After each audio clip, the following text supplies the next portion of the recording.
മധ്യപ്രദേശിൽ പൊതുമധ്യത്തിൽ വെച്ച് 19കാരിയെ കഴുത്തറുത്തു കൊന്നു. നരസിംഹപൂരിലെ സർക്കാർ ആശുപത്രിയിലാണ് പട്ടാപ്പകൽ സംഭവം. ഡോക്ടർമാരും സുരക്ഷാ ഉദ്യോഗസ്ഥരുമടക്കം നിരവധി പേർ സമീപത്തുണ്ടായിട്ടും പ്രതിയെ തടയാൻ ആരും ശ്രമിച്ചില്ല.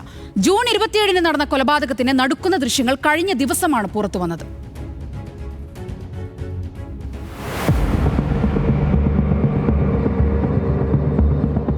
ജൂൺ 27-ന് പട്ടാപ്പകലായിരുന്നു നരസിംഹപൂരിയിലെ ജില്ലാ ആശുപത്രിയെ നടുക്കിയ അതിക്രൂരമായ കൊലപാതകം. +2 വിദ്യാർത്ഥിനിയായ സന്ധ്യ ചൌധരിയെയാണ് അഭിഷേക് കോഷ്ടി എന്നയാൾ കൊലപ്പെടുത്തിയത്. ഡോക്ടർമാരും സുരക്ഷാ ഉദ്യോഗസ്ഥരും അടങ്ങുന്ന എമർജൻസി ഏരിയയിലാണ് കൊലപാതകം നടന്നത്.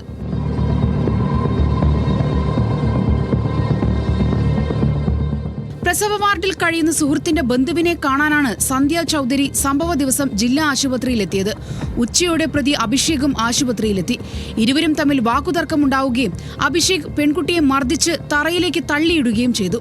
തുടർന്ന് കയ്യിൽ കരുതിയിരുന്ന കത്തികൊണ്ട് കഴുത്തറുത്ത് കൊലപ്പെടുത്തുകയുമായിരുന്നു. ഇതിനുശേഷം സ്വയം കഴുത്തറുത്ത് ആത്മഹത്യ ചെയ്യാൻ ശ്രമിച്ചെങ്കിലും പരാജയപ്പെട്ടു. സംഭവത്തിന് നടുക്കുന്ന ദൃശ്യങ്ങളാണ് പുറത്തുവന്നത്.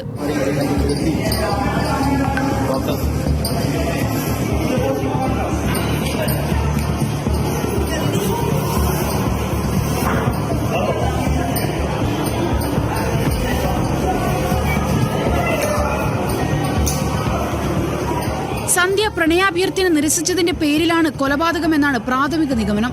2 വർഷം മുൻപ് സമൂഹ മാധ്യമത്തിലൂടെയാണ് ഇരുവരും സൗഹൃദത്തിലായത്. എന്നാൽ കഴിഞ്ഞ ജനുവരി മുതൽ സൗഹൃദത്തിൽ വിള്ളലുണ്ടായി. സന്ധ്യ ചൌധരിക്ക് മറ്റൊരാളുമായി അടുപ്പമുണ്ടെന്ന് പ്രതി സംശയിച്ചു. തുടർന്നാണ് പെൺകുട്ടിയെ കൊലപ്പെടുത്തി ജീവനൊടുക്കാൻ പ്രതി പദ്ധതിയിട്ടതെന്ന് പോലീസ് പറഞ്ഞു. എന്നാൽ ആത്മഹത്യാ ശ്രമം പരാജയപ്പെട്ടതോടെ അഭിഷേക് ആശുപത്രിയിൽ നിന്നും രക്ഷപ്പെട്ടു. പ്രതിയെ 1 മണിക്കൂറിനുള്ളിൽ തന്നെ പോലീസ് പിടികൂടുകയായിരുന്നു.